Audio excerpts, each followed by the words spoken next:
Hallelujah, hallelujah. તો સંદેશામાં જઈએ, કોઈ પણ ઊંઘતા નહીં અને કોઈ પણ આમ કરતા નહીં. મને સપોર્ટ કરજો. વહેલી તકે આપણે સંદેશામાં આગળ જઈશું. વહેલી તકે પ્રકાશનને આપણે સમજવાની કોશિશ કરીશું. હાલેલુયા. બાળકનો જન્મ થાય ત્યારે બધાને જ ખુશી થાય. ઘરમાં આનંદનો માહોલ હોય, બધા ખુશ હોય અને બાળક એ પરિવારમાં જ્યારે આવે છે ત્યારે બહુ બધી ખુશીઓ લઈને આવે છે અને ઘરની અંદરનું વાતાવરણ બદલાઈ જાય છે અને લોકો ખુશ થઈ જાય છે. બાળકનો જન્મ થાય, માતા બાળકને પોતાના પેટમાં 9 મહિના સુધી સાચવે છે, એની સંભાળ લે છે. ડોક્ટરનું ટ્રીટમેન્ટ હોય છે, દર મહિને તમારે આ દવા લેવાની. એ માતા 9 મહિના સુધી બાળકનો જન્મ થાય ત્યાં સુધી ડોક્ટરની સલાહ પ્રમાણે દવાઓ લેતી હોય છે. સોનોગ્રાફી કરાવવા પડે છે દર મહિને, કાં તો અમુક સમય અઠવાડિયામાં હોસ્પિટલમાં જઈને ચેકઅપ કરાવવું પડે છે કે બાળક કેવું છે, બાળકની પરિસ્થિતિ કેવી છે. અને જ્યારે બાળકનો જન્મ થાય છે ત્યારે એક માતા, એવું કહેવાય છે કે જ્યારે જન્મ થાય છે અને બહેનોને જે પ્રસવ પીડા થાય છે, એ જે દુઃખ હોય છે, એ જે પીડા હોય છે, એ સૌથી મોટી પીડા, સૌથી દુઃખ આપે એ પીડા એ સહન કરતી હોય છે જ્યારે એ બાળકને જન્મ આપે છે. અને જે પિતા હોય છે એ પૈસાની વ્યવસ્થા કરવામાં આમ તેમ દોડતો હોય છે. ગાડીવાળાને કહી રાખે છે, જ્યારે પેટમાં દુખાવો થાય તો ગાડી તૈયાર રાખજે, આમ કરવાનું છે, પેલાને કહી રાખે. એક પિતા પણ એના પૈસાની સગવડ કરતો હોય, દવાખાનો કરતો હોય અને એ એની રીતે વ્યવસ્થા કરતો હોય છે. બાળકનો જન્મ થાય અથવા તો બાળક જ્યારે પેટમાં હોય તો માતા અમુક વસ્તુ ની ગમે એ બી ખાતી હોય, કેમ કે બાળકને આરોગ્ય સારું રહેવું જોઈએ. બાળકનો જન્મ થાય ત્યારે પણ માતા એવો ખોરાક લે છે, એવું ભોજન લે છે જેથી કરીને બાળકને સારું આરોગ્ય રહે. અને આ બધું જ્યારે થાય છે ત્યારે હું બહેનોને કહેવા માંગુ છું, જ્યારે એક બાળકનો જન્મ થાય છે, જ્યારે ડિલિવરી થાય છે ત્યારે બાળકનો જન્મ થાય છે એવું નહીં, પણ એ બહેનનો પણ જન્મ થાય છે. પોતાનો જીવ જોખમમાં નાખીને એ એક નવા જીવનને બહાર લાવે છે. એટલે એવું નથી કે ખાલી બહેનો એ બાળકનો જ જન્મ થાય છે, પણ એ માતાનો પણ એ દિવસે જન્મ થાય છે જ્યારે એક બાળકને તે જન્મ આપે છે. આ બધું મેં તમને એના માટે સમજાવ્યું કે એક બાળક આ દુનિયામાં આવે એની પાછળ કેટલી બધી વ્યવસ્થા, કેટલી બધી ભાગદોડ, એક માતા કેટલું બધું સહન કરે છે, કેટલું બધું મેડિકલ ટ્રીટમેન્ટ થાય છે. એક પિતા સમય કાઢીને દવાખાને લઈ જાય, દવા લાવે, આ ખાવાનું આપો, વજન ઓછું થઈ ગયું, લોહી ઓછું થઈ ગયું. આ બધું એના માટે કરવામાં આવતું હોય કે બાળક સારી રીતે જન્મ લે, બાળક સારું આરોગ્ય સાથે જન્મ લે અને માતાનું આરોગ્ય પણ સારું રહે. આ એના માટે જ થાય છે કે બાળક સારી રીતે જન્મ થાય અને માતા પણ એનું સ્વાસ્થ્ય પણ સારું હોય. પણ આજનો જે મારો સંદેશો છે, આજનો જે મારો વિષય છે, એ આના પછી શરૂ થાય છે. સમજ પડે છે હું શું બોલું છું? સમજ પડે છે ને? અત્યાર સુધી મેં જે બોલી ગયો ને, એક પિતાની જવાબદારી, એક માતાની જવાબદારી, કેટલું કષ્ટ લઈને બાળકને જન્મ આપે છે, કેટલી પીડા સાથે બાળકને જન્મ આપે છે, એના પછી જે છે એ મારો વિષય છે. હંમેશા સિક્કાની બે બાજુ હોય છે. સિક્કાની કેટલી બાજુ હોય છે? એક કાંટો અને બીજો. આ બે સિક્કા આપણા જીવન સાથે જોડાયેલા છે. અને પહેલો સિક્કો છે બાળકનો જન્મ. પહેલો સિક્કો શું? સિક્કાની પહેલી બાજુ શું છે? બાળકનો જન્મ. અને સિક્કાની બીજી બાજુ છે એ બાળકની પરવરિશ. સમજ પડે છે મારો વિષય? બાળકને જેટલું કષ્ટ આપીને જન્મ આપે છે વહાલાવા, એટલું જ કષ્ટ સાથે એની પરવરિશ થવી પણ જરૂરી છે.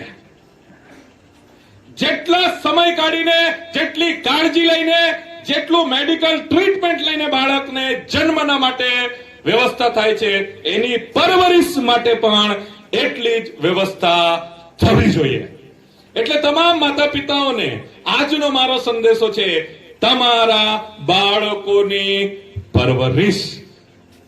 પ્રકાશભાઈ, સંજનાબહેન, એમના માટે પણ મેં કહેવા માંગુ છું, તમારા ઘરે જે દીકરાનો જન્મ થયો છે, રિયાંશનો જન્મ થયો છે, તમારી ફરજ બને છે કે હવે એની પરવરિશ પણ સારી રીતે થાય. જ્યારે દીકરાનો જન્મ થયો છે, અત્યાર સુધી તમે કાળજી લીધી છે, અત્યાર સુધી તમે પૈસા ખર્ચ્યા છે, અત્યાર સુધી એક સારા માતા પિતા તરીકે તમારી ફરજ તમે નિભાવી છે. હવે એ જ ફરજ તમારે નિભાવવાની છે કે દીકરાની સારી પરવરિશ થાય. Hallelujah, hallelujah. આજના વચનમાં જવા પહેલા એક બહુ જ મહત્વની વાત હું તમને કહેવા માંગુ છું. ધ્યાનથી સાંભળજો. બાઇબલની અંદર એક છોકરી છે, બાઇબલની અંદર એક દીકરી છે જેને મા બાપ નથી, જેના મા બાપ મરી ગયા છે. પછી વચન પણ તમને સમજાવીશ. બાઇબલની અંદર એક દીકરી છે જેના મા બાપ મરી ગયા છે, બીજા વ્યક્તિએ એની પરવરિશ કરી અને સાહેબ એવી પરવરિશ કરી એ રાણી બની ગઈ. નામ બોલશો? નામ બોલો. સરસ. આ કેમ થાય છે? પરવરિશ. તો એસ્તેરની પરવરિશ કેવી રીતે થઈ? એક સાધારણ દીકરી જેના મા બાપ જ નથી, પણ એની પરવરિશ સારી થઈ ને, એને શિક્ષણ સારું મળ્યું, એને સંસ્કાર સારા આપવામાં આવ્યા. મા બાપ નહીં હોવા છતાં પણ એ શું બની જાય છે? રાણી બની જાય છે. હરેક મા બાપને હું કહેવા માંગુ છું, તમારા હાથમાં જે દીકરો છે ને, એ પણ એક અધિકારી બની શકે છે. તમારી દીકરી પણ રાણી બની શકે છે, પણ તમારે શીખવાનું છે કે એની પરવરિશ કેવી રીતે થઈ અને મારે મારા બાળકોની પરવરિશ કેવી રીતે કરવાની છે. આવો આપણે વચનથી શીખીએ. એસ્તેરનું પુસ્તક, એમાં 2 અધ્યાય 5 વચનથી 7 વચન સુધી. મોર્દખાઈ નામનો હા એક યહૂદી સુસાના મહેલમાં હતો. હા તે કીશના પુત્ર સિમઈના પુત્ર યાયરના પુત્ર હતો. તે બિન્યામીની હતો. યહૂદાનો રાજા યખોન્યા કે જેને બાબેલનો રાજા નબુકદનેસ્સર લઈ ગયો હતો, તેની સાથે જે બંદીવાન થઈને ગયા હતા, તેમની સાથે તેને પણ યરૂશલેમથી લઈ જવામાં આવ્યો હતો. તેણે પોતાના કાકાની દીકરી હદસ્સા એટલે એસ્તરને ઉછેરીને મોટી કરી હતી, કેમ કે તેને મા બાપ નહોતા. તે કુમારિકા સુંદર કાંતિની તથા ફૂટલી હતી અને તેના મા બાપના મુવા પછી મોર્દખાએ તેને પોતાની દીકરી કરી લીધી હતી. હાલેલુયા. આ વચનની અંદર આપણે ઇન્ટ્રોડક્શન જોઈ શકીએ છીએ કે મોર્દકાઈ નામના એક વ્યક્તિનું નામ અહીંયા ઉલ્લેખ થયો છે અને બાઇબલની અંદર લખવામાં આવેલું છે કે એ એસ્તેર એના કાકાની છોકરી હતી અને બાઇબલ એમ કહે છે કે એના મા બાપ મરણ પામ્યા હતા. આ છોકરીના મા બાપ નહીં હતા. ત્યારબાદ આ એસ્તેરની જવાબદારી મોર્દકાઈએ લઈ લીધી. જો તમે પહેલો અધ્યાય વાંચો ને એસ્તેરનો અને એના આગળનું પુસ્તક વાંચો તો ઇતિહાસ એવું કહે છે કે યહૂદી લોકોને બંદી બનાવીને, ગુલામ બનાવીને એ રાજ્યમાં લઈ આવ્યા હતા. હવે જ્યારે એ રાજ્યમાં લઈ આવ્યા હતા, એમાં આ એસ્તેર પણ છે, મોર્દકાઈ પણ છે અને બીજા યહૂદી લોકો પણ છે. હવે ત્યાંનો જે રાજા હતો, એ રાજા અને રાણીના વચ્ચે એક સમસ્યા ઉભી થાય છે. સમય બચાવવાના માટે હું બધું નથી કહેતો. અને એ કહે છે કે હવે આ મને રાણી નથી જોઈતી. તમે ઇતિહાસ વાંચી લેજો કે એમના વચ્ચે શું થયેલું. જ્યારે રાજાના મહેલમાં જે જ્ઞાની લોકો હોય છે, રાજા એમને બોલાવે છે અને કહે છે આપણે શું કરવું જોઈએ કે આ જે રાણી છે એને મારી વાત નથી માની. તો જે જ્ઞાની લોકો, મંત્રી લોકો રાજાની સાથે હતા, એમણે કીધું કે તમે બીજી રાણી તમારા માટે પસંદ કરી લો. અને જ્યારે બીજી રાણી પસંદ કરવામાં આવે છે તો એ રાજ્યમાં જેટલી પણ સુંદર છોકરીઓ હોય છે એ બધાને રાજાની આગળ રજૂ કરવામાં આવતી હોય છે અને રાજા જેને પસંદ કરે એને રાણી બનાવવામાં આવે છે. ત્યારે બધી જ છોકરીઓ તૈયાર થાય છે કે મને રાણી બનાવવામાં આવશે, મારું સિલેક્શન થશે. અને એવું થાય છે કે આ એસ્તેર પણ એ લોકો સાથે જોડાઈ જાય છે. એસ્તેરને પણ એ લોકો, એ જે છોકરીઓ બધી તૈયાર થઈ અને રાજાની આગળ ઊભી થવાની હોય એમાં એસ્તેર પણ એમની સાથે જોડાયેલી દેખાય છે આપણાને. અને પછી એસ્તેરને પણ તૈયાર કરીને, જેમ બીજી છોકરીઓ તૈયાર કરીને રાજાની સામે આવે છે તેમ એસ્તેર પણ રાજાની સામે તૈયાર થઈને લાવવામાં આવે છે. એક વચન, 10 વચન આપણે વાંચીશું કે મોર્દકાએ એની પરવરિશ કેવી રીતે કરી હતી. 10 વચન. એસ્તેરે હા. પોતાની જાત, ગોત્ર કે વંશની ખબર પડવા દીધી નહીં. એસ્તેર પોતે યહૂદી સમાજમાંથી આવે છે, એને એ વાત સંતાડી રાખી, એને જાહેર નહીં કરી. હા, વાંચીશું. કેમ કે હમ. મોર્દખાએ તેને હા. તેમ કરવાની મના કરી હતી. આ મોર્દકાએ એને કીધું હતું, મોર્દકાએ કીધું હતું કે કોઈને પણ તું કહેતી નહીં કે તું યહૂદી છે, યહૂદી પ્રજામાંથી છે, યહૂદી સમાજમાંથી છે. કેમ કે અહીંયાના લોકો સ્વીકારે નહીં, યહૂદી લોકોને નહીં સ્વીકારે. એટલે મોર્દકાઈના કહેવા પ્રમાણે મોર્દકાઈએ જે રીતે એને શિક્ષણ આપ્યું એણે સંતાડી રાખ્યું. એ કોણ છે? આગળ વાંચીશું. એસ્તેરની શી હાલત છે એસ્તેરની પરિસ્થિતિ શું છે, એના હાલચાલ શું છે એ જાણવા માટે હા તથા તેનું શું થશે હા એ જાણવા સારું મોર્દખાઈ હા પ્રતિદિન જનાન ખાનાના આંગણા સામે હેરાફેરા મારતો હતો. જ્યારે એસ્તેરને રાજાની આગળ રજૂ કરવાનું હતું, જેમ બીજી છોકરીઓને તૈયાર કરવાનું હતું, ત્યારે મોર્દકાઈ ટેન્શનમાં હતો, મોર્દકાઈ ચિંતામાં હતો. અને નીચે બાઇબલ કહે છે કે નીચે આટા ફેરા મારતો હતો, ચક્કર મારતો હતો. શું થયું હશે, શું થયું હશે? કેમ કે એના મા બાપ નહીં હતા અને એનો ઉછેર, એની પરવરિશ કોણે જવાબદારી લીધી હતી? મોર્દકાએ લીધી હતી. અને હાલમાં એ એસ્તેર એ છોકરીઓની સાથે છે, રાજાની સામે રજૂ કરવામાં આવશે. એક બાપની જે ચિંતા હોય ને, એક માને જે ચિંતા થાય ને, એ એક્ઝેક્ટ મા બાપની ચિંતા કોને થતી હતી? મોર્દકાઈને થતી હતી. અને બાઇબલ કહે છે કે મોર્દકાઈ ત્યાં આમ ફરે છે, શું થયું હશે, શું થયું હશે, શું થયું હશે? અને હવે જે વચન વાંચીશું ને એ વચન આપણા માટે આશીર્વાદ છે. 17 વચન, 17 વચન. રાજાએ હા સર્વ સ્ત્રીઓ કરતા એસ્તર પર વધારે પ્રીતિ રાખી હા અને તેણે તે પર સર્વ કુમારિકાઓ કરતા વધારે કૃપા તથા મહેરબાની રાખી. હા. માટે તેણે તેને માથે રાજમુગટ પહેરાવીને વાસ્તીને ઠેકાણે તેને રાણી ઠરાવી. Hallelujah, hallelujah. સમજ પડે છે શું થયું? એક સાધારણ દીકરી જેના મા બાપ જ નથી, એની પરવરિશ એના સગામાં થતો આ ભાઈ, એને એવી જો પરવરિશ કરી, એવું જો શિક્ષણ આપ્યું, એવું જો એને ઉછેર કરી કે એક સાધારણ છોકરી આજે ક્યાં છે? શું બની જાય છે? રાણી બની જાય છે. આ છે એક મોર્દકાઈ નામના વ્યક્તિની, એસ્તેર રાણીની કરેલી પરવરિશ, એનો ઉછેર. હમણાં એક વાત મેં બોલા તો તમારે બધાએ ટાળી પાડવાનું. હમણાં એક વાત મેં બોલવાનું છે ને, બધાએ ટાળી પાડવાનું. આ એ રાણી છે, આ એ છોકરી છે જ્યારે ત્યાં એક વ્યક્તિ દ્વારા રાજાની સાથે વાત કરીને એવું ફરમાન બહાર પાડવામાં આવ્યું કે બધા યહૂદીને મારી નાખવામાં આવે, બધા યહૂદીને મારી નાખજો. તે બધા યહૂદીને બચાવવા વાળી આ એસ્તેર રાણી છે. Hallelujah, hallelujah.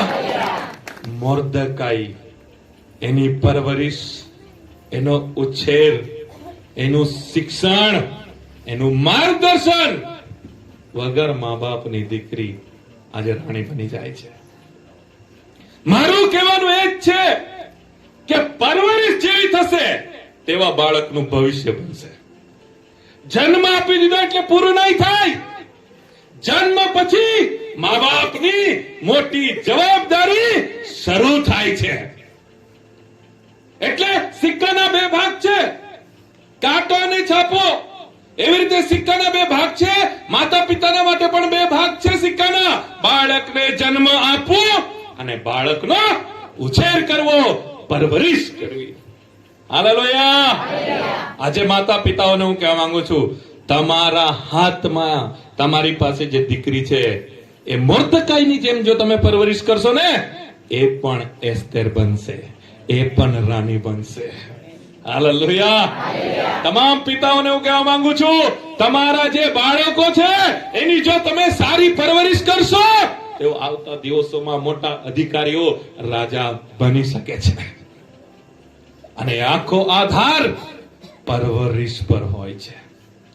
તમામ માતા પિતાઓને હું કહેવા માંગુ છું, તમારા બાળકોને એવું શિક્ષણ આપો, તમારા બાળકોને એવી પરવરિશ આપો કે બાળક એવી સાક્ષી બની જાય જાણે કે સંજુ સેમસન વર્લ્ડ કપમાં સાક્ષી આપે છે.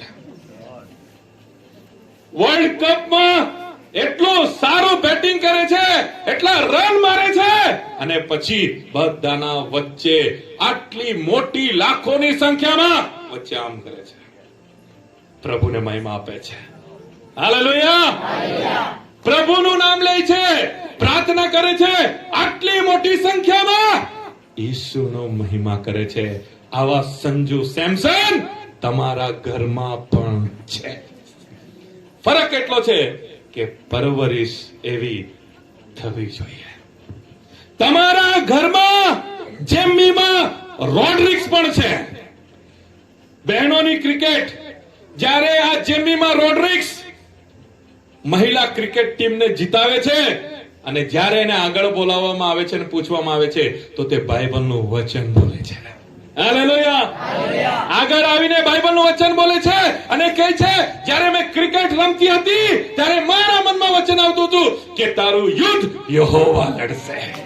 હાલેલુયા. અને મેં એવી રીતે ક્રિકેટ રમી. આટલી મોટી સંખ્યામાં રિપોર્ટરોની સામે માઇકમાં ઈસુનું નામ લે છે, બાઇબલનું વચન બોલે છે. એવી જેમીમાં રોડ્રિક્સ તમારા ઘરમાં પણ છે. એવા સંજુ સેમસન તમારા ઘરમાં છે. ફરક એટલો જ છે કે માતા પિતા તરીકે આપણે એમની પરવરિશ સારી રીતે કરવી જોઈએ. શું ચાલે છે? સમજ છે? માતા પિતાઓને સમજ પડે છે? હાલેલુયા. હોઈ શકે કે તમને એવું લાગતું હોય કે મારું બાળક પેલાના જેવું નથી. ઘણા બધા માતા પિતાઓને એવું લાગે ને. ઘણા બધા માતા પિતાઓ છોકરાઓને મારે ત્યારે બીજાનો દાખલો લે, જે પેલો જો પછી મૂકે. પેલો કેટલું સારું ગાય, તું તો ગઈ ગાય નહીં. પેલો કેટલું સારું કીબોર્ડ વગાડે, પેલો તો જો 90% લાવે, એમ કરીને પેલાને જોઈને આને બિસ્કિટ આપે. આવું થતું હોય ને. બધા માતા પિતા મોટા ભાગે આવું કરતા જ હોય છે.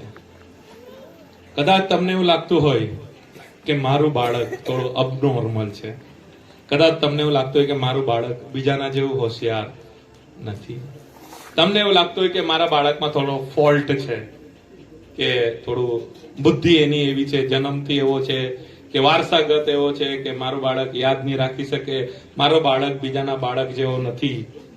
તમે કદાચ તમારા બાળકની પરિસ્થિતિ, એના માર્કશીટ, એનો વ્યવહારથી તમે નારાજ થઈને કદાચ એવું પણ કહેતા હશે કે આ મારા ઘરમાં હું કરવા જન્મ લઈ લીધો, અને ની કઈ આવડે, કઈ ની, બીજા છોકરાઓ જેવું દોડે બી નહીં, બીજા છોકરાઓ જેવું બોલે બી નહીં. ને તમારા બાળકને જોઈને તમને એવું લાગતું હશે કે આ બાળક મારા પાસે શું કરવા આવ્યું હશે. નારાજગી થાય ને. એવું માતા પિતા તરીકે એવું લાગે કે કાશ મારો બાળક બી આના જેવો રહેતે, મારું છોકરું બી આના જેવું ટકા લાવતે. તો તમામ માતા પિતાનું કહેવા માંગુ છું, નિક નામનો એક મોટિવેશનલ પ્રચારક છે, પ્રભુનું વચન પ્રચાર કરે છે, આંતરરાષ્ટ્રીય વક્તા છે, વિદેશમાં જાય છે, પણ એના હાથ બી નથી ને એના પગ બી નથી. બે હાથ બી નથી અને બે પગ બી નથી. ઇન્ટરનેશનલ વક્તા છે, આંતરરાષ્ટ્રીય વક્તા છે. વિદેશમાં જઈને પ્રચાર કરે છે, 2 હાથ પણ નથી, 2 પગ પણ નથી. માતા પિતાઓને કહેવા માંગુ છું, તમારી પાસે જે બાળક છે એ સ્પેશિયલ બાળક છે. બીજાના બાળક સાથે સરખામણી કરવાની કોઈ જરૂર નથી. તમે પ્રભુને પ્રાર્થના કરો, તમારું બાળક કંઈક એવું સ્પેશિયલ કામ કરી જશે ને, જેના હાથ પગ છે ને એવો નહીં કરી શકે ને, એ કરી નાખે.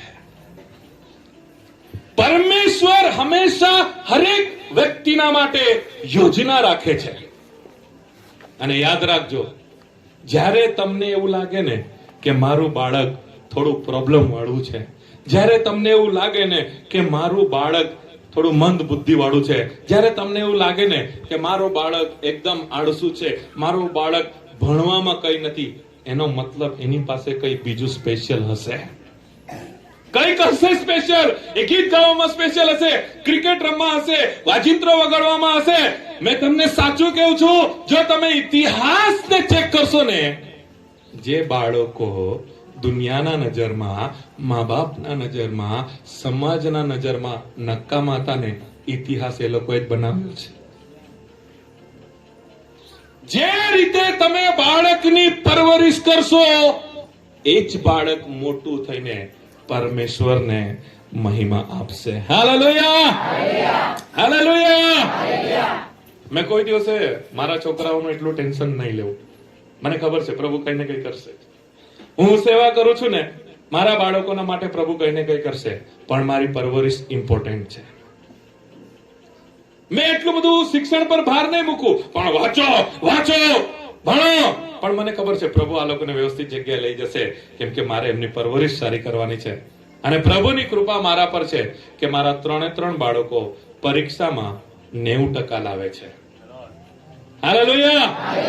પણ મને ખબર છે હરેક બાળકમાં કઈ ને કઈ ટેલેન્ટ હોય છે, હરેક બાળકની અંદર કઈ ને કઈ હોય છે. કદાચ ડ્રોઈંગ કરવામાં સારો હોય, કંઈક ને કંઈક હોય છે. કોઈ દિવસે તમારા બાળકમાં નિરાશ નહીં થતા, એના માટે પ્રાર્થના કરજો. એટલે મેં કહું છું કે તમારા ઘરમાં પણ એક રાણી છે, એક એસ્તર છે. તમારે બસ મોર્દકાઈની જેમ એની પરવરિશ કરવાની છે. હાલેલુયા. એક સિવિલ એન્જિનિયર હોય છે અને એક આર્કિટેક્ટ હોય છે. 2 લોકો અલગ અલગ કામ કરતા હોય છે. આ મોટી મોટી બિલ્ડિંગો જે બને છે ને, એ બિલ્ડિંગો બનાવવામાં સૌથી વધારે ઇમ્પોર્ટન્ટ 2 લોકો હોય છે. એક આર્કિટેક્ટ હોય છે અને બીજો સિવિલ એન્જિનિયર હોય છે. સિવિલ એન્જિનિયર શું કરે? બિલ્ડિંગ બનાવે. આર્કિટેક્ટ શું કરે? એનો પ્લાન આપે. આર્કિટેક્ટ દિમાગથી કામ કરે. આર્કિટેક્ટ એક નકશો તૈયાર કરે, જે બનેલું જ નહીં હોય ને એ વિચારે, આવો રૂમ બનાવું, 3 માળની બિલ્ડિંગ બનાવું. પછી એક નાનું અમથું એક સ્ટ્રક્ચર બનાવે, એક બિલ્ડિંગ બનાવે, અને બિલ્ડિંગ બનાવીને સિવિલ એન્જિનિયર પાસે આપે, એ પરિવારને આપે. મારે બિલ્ડિંગ બનાવવાનું છે. કોઈક આર્કિટેક્ટની પાસે મેં જાઉં. આર્કિટેક્ટ એ જમીન કેટલી છે તમારી, એ જમીન પ્રમાણે કેટલા રૂમ પાડવાના, એ આખું એક નાનું અમથું બિલ્ડિંગ બનાવીને આપી દે. એ બિલ્ડિંગ બનાવીને આપે ને, પછી મારે એક સિવિલ એન્જિનિયરને કોન્ટેક્ટ કરવાનો. પછી એ નકશો જે આર્કિટેક્ટે બનાવીને આપેલો હોય ને, એના પ્રમાણે એ સિવિલ એન્જિનિયર બિલ્ડિંગ ઊભી કરે. માતા પિતા એ આર્કિટેક્ટ છે, જે મગજની અંદર એના બાળકનું ભવિષ્ય બનાવતો હોય છે. હાલેલુયા. એના બાળકનું ભવિષ્ય હજુ કોઈને દેખાયું નથી, બિલ્ડિંગ હજુ બનેલી નથી, એન્જિનિયરે હાથમાં લીધું નથી, પણ આર્કિટેક્ટ એના દિમાગમાં રૂમ ગોઠવીને કેટલા સ્ક્વેર બાય કેટલું રૂમ, ક્યાં સંડાસ બાથરૂમ, ક્યાં કિચન, ક્યાં હોલ, એ આખો નકશો બનાવીને રેડી કરી રાખે છે. પછી સિવિલ એન્જિનિયરે બિલ્ડિંગ બનાવે છે અને લોકોને દેખાય છે આ બિલ્ડિંગ બનવા પહેલા આર્કિટેક્ટે બિલ્ડિંગ એના મગજમાં વિચાર કરીને બનાવી રાખી હતી. માતા પિતાઓ, તમારા મગજમાં, તમારા વિચારમાં તમારા બાળકનું ભવિષ્ય પહેલા જ તમે પ્લાન કરી નાખો. પછી એ મોટો થશે ત્યારે લોકોને દેખાશે, અરે આ તો જો કેટલો મોટો માણસ બની ગયો. એના માતા પિતાએ આર્કિટેક્ટ બનીને પહેલા જ એનો પ્લાન કરી નાખ્યો હતો. આપણા બાળકોની પરવરિશ આપણે જેવી રીતે કરીશું, આપણા બાળકો એવા જ મોટા થશે. આજે 3 વાત તમામ માતા પિતાઓને કહેવા માંગુ છું. એજ્યુકેશન સૌથી ઇમ્પોર્ટન્ટ છે, આત્મિક જીવન સૌથી ઇમ્પોર્ટન્ટ છે, અને એના સંસ્કાર સૌથી ઇમ્પોર્ટન્ટ છે. આજે તમામ માતા પિતાને હું કહેવા માંગુ છું, તમારા બાળકને સારું શિક્ષણ આપો. એને નોટબુક છે કે નથી ચેક કરો. એને બેગ છે કે નથી ચેક કરો. એ અભ્યાસ કરે છે કે નહીં ચેક કરો. જરૂર પડે તો એને ટ્યુશન ક્લાસ લગાવી આપો. જરૂર પડે તો ઘરે એની સાથે જરાક ચોપડા લઈને બેસો. નહીં આવડે તો કઈ નહીં, કઈક ને કઈક રીતે બેસતો, અહીંયા ચોપડી ખોલ, કઈક ને કઈક કર, એની સાથે બેસો. એને બોલ પેન જોઈએ, એને બોલ પેન આપો. એને પેન્સિલ જોઈએ, પેન્સિલ આપો. આ તમારી પરવરિશ છે. પેલાનું બિચારાનું બેગ હો ફાટેલું હોય, ચોપડા હો ફાટેલા હોય, મા બાપને બી કઈ પડેલી નહીં હોય.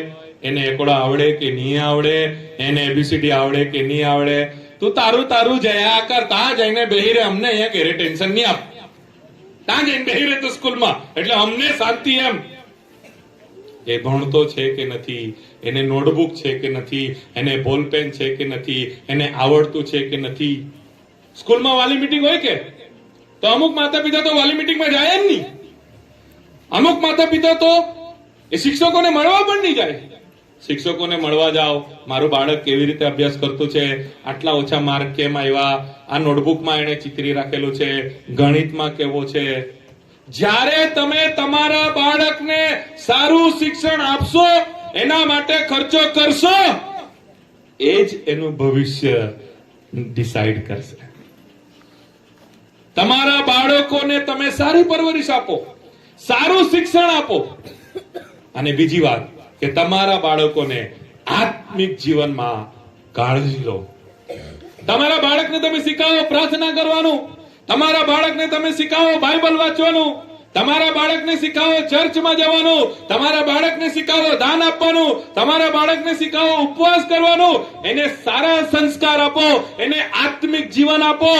ત્યારે એનું શિક્ષણ, એનો હોદ્દો, અધિકારી, નોકરી અને પ્રભુનો ભય સાથે ચાલશે. ઘણા માતા પિતાઓ શું કરે છે, બરાબર ભણવામાં ધ્યાન આપે, આત્મિક જીવનમાં ધ્યાન નહીં આપે, પછી ડોક્ટર બનીને જેલમાં બેસી જાય. એ શું કામનો? ઘણા માતા પિતા આત્મિક જીવનમાં બહુ જોર આપે, પ્રાર્થના કર, દેવળમાં જા, પણ નોટબુક નહીં હોય ને, ફાટેલી નોટબુક ને, બોલ પેન નહીં ને, કઈ નહીં, બસ પ્રાર્થના કર, દેવળમાં જા. એજ્યુકેશન ઇમ્પોર્ટન્ટ છે. એને સારામાં સારું એજ્યુકેશન આપો. એને એજ્યુકેશનના માટે જે જરૂરિયાત છે એ આપો. કાળજી લો. તમારા બાળકનું બેગ ચેક કરો, એમાં શું છે શું નથી, નોટબુક છે કે નથી, શું એને જરૂર છે, ટીચરને મળો. એને સારું એજ્યુકેશન આપો, એને સારું આત્મિક જીવનમાં ઉછેર કરો.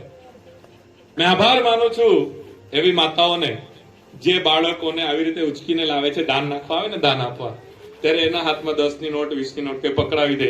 પેલું નહીં નાખે, પણ નાખ નાખ એમ કે, એમ નાખ દાનમાં. પેલું છોકરું છોડે નહીં, એમ તો માં એને કહે નાખ નાખ. ટ્રેનિંગ આપે છે સાહેબ, બાળકને ટ્રેનિંગ આપે છે કે આવી રીતે દાન આપવાનું. આ અત્યારથી જ આપણા બાળકોને આપણે શીખવવાનું છે. તમારા ઘરે પાસ્ટર સાહેબ આવે, પાસ્ટર સાહેબને આવકાર કેવી રીતે કરવાનો.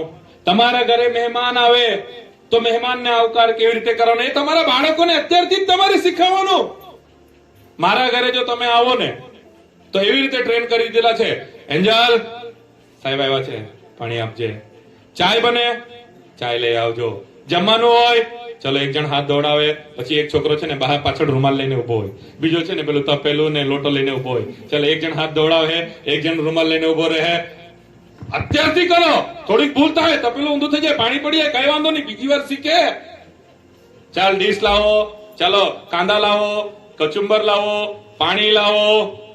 જે અમારા ઘરે ફાસ્ટર આવેલા, મહેમાન આવેલા, એમની સાથે હું બેસી રહ્યો, બધું આ લોકો કરે. ચલો જમી લીધું, ચલો એક એક ડીશ જવા દો, ચાલો જાઓ. એ મોબાઈલ લઈને ખૂણામાં બેસી રહે તો એને કઈ આવડે નહીં. આપણે જો આવી ભૂલ કરીએ ને, કોઈ મહેમાન આવે તો એ મોબાઈલ લે તો ખૂણામાં બેહી રહે, ડિસ્ટર્બ નહીં કરતો. એટલે પેલો પબજી રમ્યા કરે, એને હું ખબર આ બાળક આવ્યો, એને કઈ ખબર નહીં. પબજી રમ્યા કરે પેલો, એને કઈ મોબાઈલ લાવ, ચાલ પાણી આપ, સાહેબ આવ્યા છે, ચાલ ચાય લઈ આવજે. તો મિસ્ટેક કરશે, કદાચ ચાય પડી હો જાય, પણ શીખશે, એને સંસ્કાર મળશે. તમારા બાળકોને સંસ્કાર આપો. પાસ્ટર સાહેબ આવ્યા, દીકુ આવતો આવતો આવતો પ્રેઝ લોર્ડ કર, પ્રેઝ લોર્ડ કર. 2-3 વાર પ્રેઝ લોર્ડ કરે, ત્રીજી વાર જાણી જાય આવ્યો જ છે, પ્રેઝ લોર્ડ કરવા આવે છે. પણ આપણે શું કરીએ ખબર? જા જા જા દીકુ, ઉપર જા, ઉપર જા, પેલા રૂમમાં બેસજે, પેલા રૂમમાં. અરે એને બોલાવો, ચાલ દીકુ પાસ્ટર આવ્યા છે, પ્રેઝ લોર્ડ કર. આ સંસ્કાર આપણે આપવો પડશે આપણા બાળકોને. આપણા બાળકોને ઉછેર સારો થાય એ આપણી જવાબદારી છે. Hallelujah, hallelujah. એક વચન આપણે જોઈશું, એક વચન આપણે જોઈએ. પુનર્નિયમનું પુસ્તક, એમાં 6ઠો અધ્યાય 7મી કલમ. પુનર્નિયમનું પુસ્તક 6ઠો અધ્યાય 7મી કલમ. અને તે તું ખંતથી તારા છોકરાને શીખવ, હા, ને જ્યારે તું ઘરમાં બેઠો હોય, ને જ્યારે તું રસ્તે ચાલતો હોય, હા. ને જ્યારે તું સૂઈ જાય, ને જ્યારે તું ઉઠે ત્યારે તે વિશે વાત કર. પરમેશ્વરના વચનમાં શું લખેલું છે? માતા પિતાના માટે લખેલું છે કે તારા બાળકને પરમેશ્વરના વચન શીખવ. ક્યારે ક્યારે શીખવ? જ્યારે ચાલતો હોય, જ્યારે તે ઉઠે, જ્યારે તે બેસે, એને પરમેશ્વરના વચન શીખવ. આ માતા પિતાના માટે લખવામાં આવેલું છે કે તમારા બાળકોને પરમેશ્વરનું વચન શીખવો.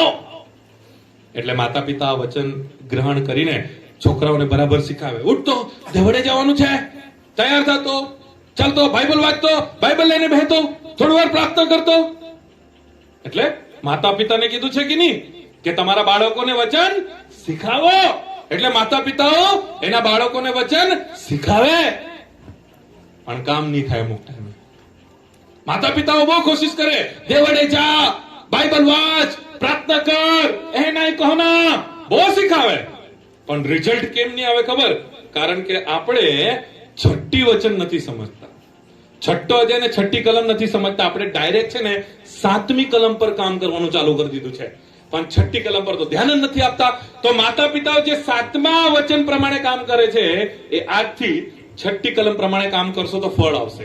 6ઠ્ઠી કલમ જોઈએ. હા, અને હા, આ જે વચનો હું આજે તને ફરમાવું છું, હા, તે તારા અંતઃકરણમાં ઠસી રહે. એ તારા અંતઃકરણમાં પહેલા કાં ઠસી રહે? છોકરાના અંદર અંતઃકરણમાં કે મા બાપના અંતઃકરણમાં? એટલે પરમેશ્વર શું કહે છે 6ઠ્ઠી કલમમાં? જે વચનો મેં તને શીખવવા માંગુ છું ને, એ પહેલા તારા અંદર અંતઃકરણમાં રાખજે. પછી 7મી કલમમાં પરમેશ્વર કહે છે હવે તો તારા છોકરાને શીખવજે. સમજ પડે છે શું ચાલી રહ્યું છે?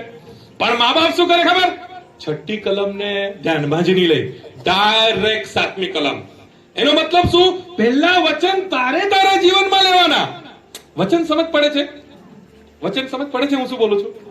6ઠ્ઠી કલમમાં શું કહે છે કે જે વચન મેં તને કહું છું ને તારા છોકરાને શીખવવામાં, એ પહેલા તારા અંતઃકરણમાં જવું જોઈએ. અને જ્યારે વચન તારા અંતઃકરણમાં જશે, એના પછી તું તારા છોકરાઓને, પોતે દેવળમાં નહીં જાય ને છોકરાઓને કે ઉઠ દીકા, તૈયાર થા, ઉઠ દીકા. દીકાને ખબર છે તું નથી જવાનો, તો કામ થાય કે કામ થાય? એટલે મા બાપ કયા વચન પર કામ કરી રહ્યા છે? 7મા. પણ 6ઠ્ઠું શું કહે છે? પહેલા તું જા, પછી આ લોકોને મોકલ. એટલે પરમેશ્વરનું વચન શું કહે છે? મારા વચનો પહેલા તારા અંતઃકરણમાં રાખ અને પછી આ લોકોને શીખાવ. આજે ઘણા બધા માતા પિતા એમના બાળકોને આત્મિક પરવરિશ, સારા સંસ્કાર આપવામાં નિષ્ફળ એના માટે જાય છે કારણ કે પોતે વચન પાલન કરતા નથી. અને જ્યારે મા બાપ પોતે વચન પાલન નથી કરતા અને બાળકોને શીખાવે છે અને રિઝલ્ટ નથી આવતું, અમુક વર્ષો પછી એનું પરિણામ શું આવે છે વાંચીશું. ન્યાયાધીશોનું પુસ્તક, એમાં 2જો અધ્યાય 10 વચન.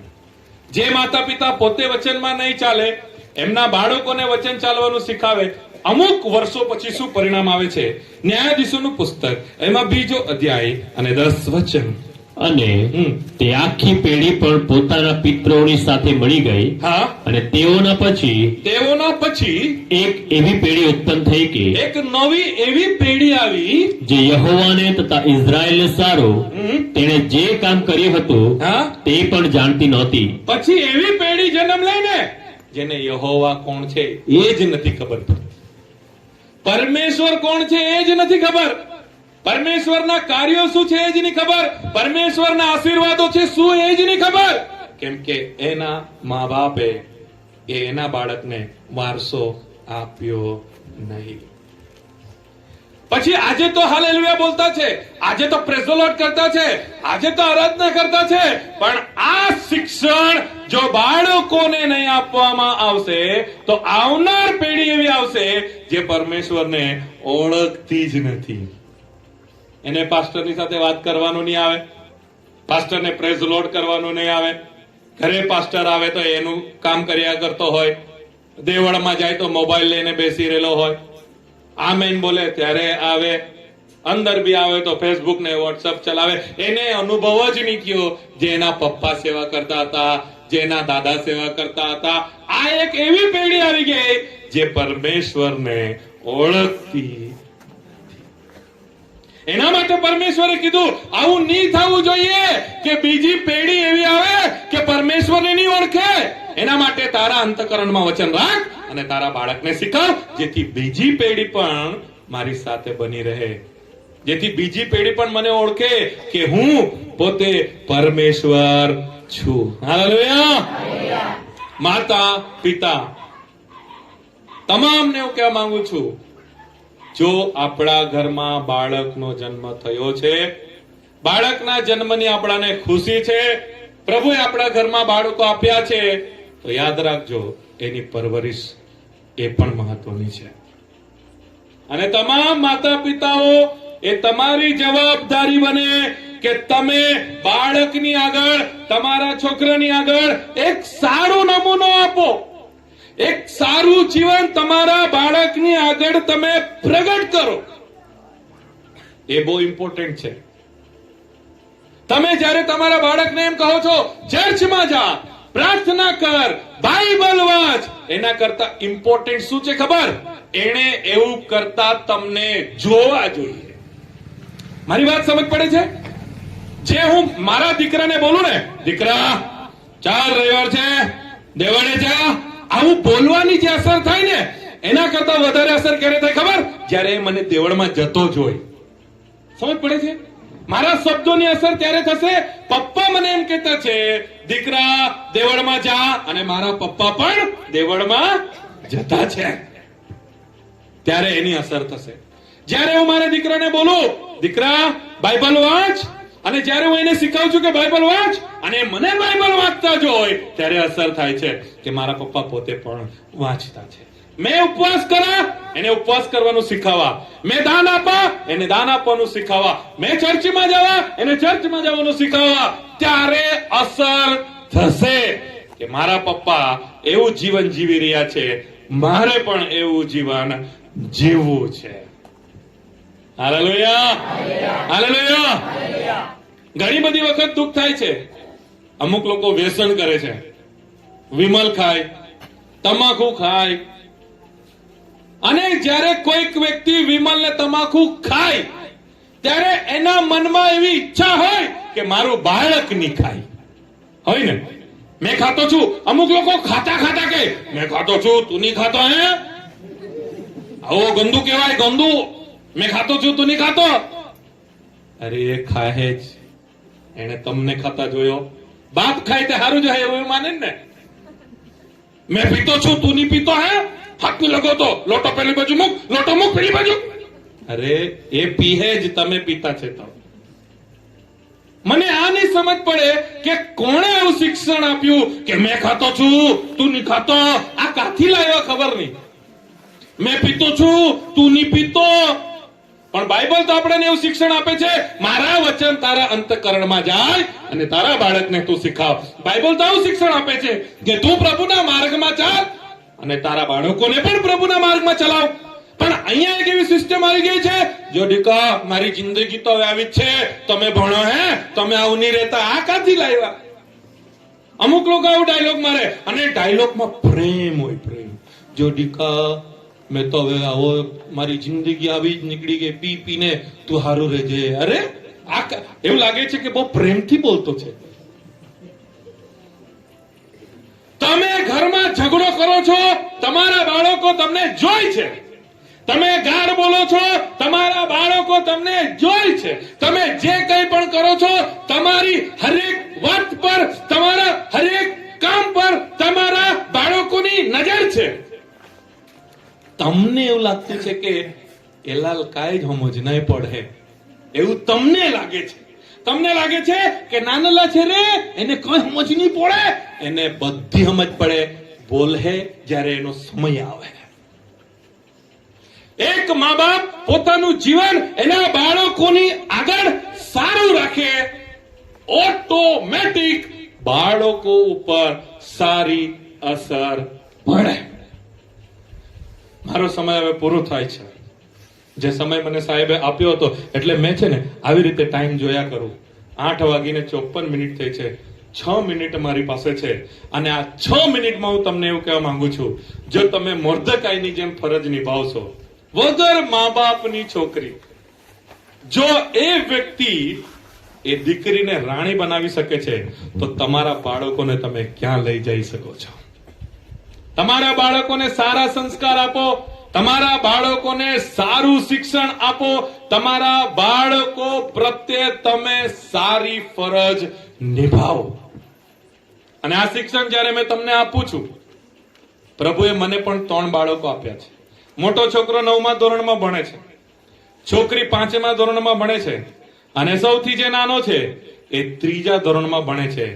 આ જ વચન જે મેં તમને શીખવ્યા મને પણ લાગુ થાય છે.